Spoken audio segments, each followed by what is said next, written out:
So this story is called The Woodcutter and the Mermaid, and it is an Aesop's fable, so it has a lesson in it for us. Now, long, long ago, in a very small village, lived a very hard-working woodcutter. He rose up when the sun came up and went out to the forest and chopped trees down all day until it turned into nighttime. He was always worried about having enough money for his family and for his children. So one day, as he was finally leaving after a day of long work, he was walking out of the forest. And he spied a huge, marvelous tree to cut down. And he thought, that's a perfect tree. I should cut that down because that'll fetch a pretty penny in the marketplace. And so he chopped and he chopped and he chopped at that tree. And just as he was ready to strike the final blow, he was so tired and sweaty and dirty that his axe flew right out of his hand and landed in a nearby pond. And he watched it as it fell in and go down, down, down, down, down.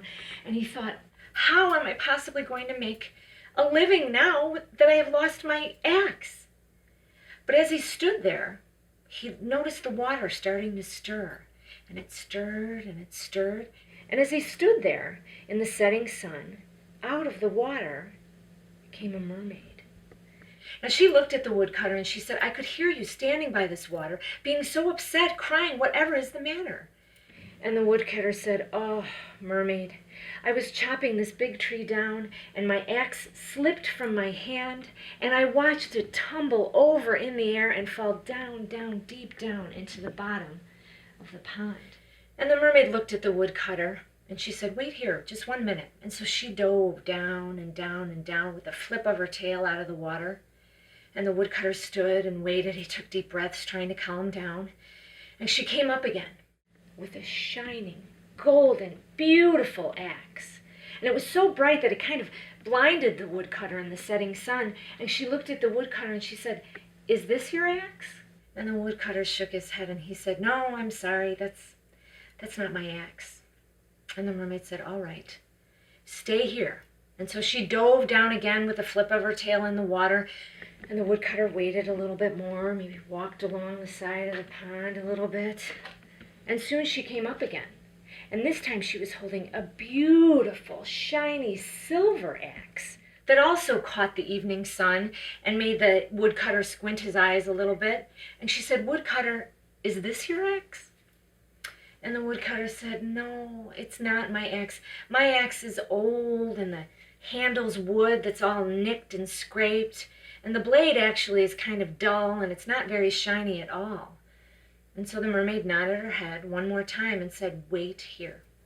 And she dove down again with a flip of her tail. And the woodcutter hoped that somehow the mermaid would be able to find his axe. And sure enough, the next time she came up, in her hands was a small, rusty, badly banged up wooden-handled axe. And she said, is this your axe, Mr. Woodcutter? And he said, yes, it is. Thank you so much, mermaid. I really appreciate it. Now I can go home. I can feed my family. We won't starve. And the mermaid said, you know, for your honesty, I would like to reward you. So not only should you take your own axe home, but I would also like to give you the golden axe. And you may also take the silver axe. And the woodcutter was so excited, so he gathered up all his treasure, and it was really heavy because it was metal and very precious metal. And he walked home with all his treasures, and he dropped the axes onto the floor in front of his family, and they gathered around all excited, and he told them his story. And everyone was so excited and so relieved that they wouldn't have to worry about their fortunes ever again, except the woodcutter's brother. He heard this story, and he started to get jealous. And he thought, well, my brother isn't any smarter than I am. You know what? I'm going to go out tomorrow, and I'm going to do the same thing. And that mermaid's going to give me a treasure, too. And so the next morning, the woodcutter's brother left the house, and he went out early, and he stood by the pond, and he chopped a tree here, and he chopped a little there, and he chopped one more time, and oh! His axe slipped from his hand.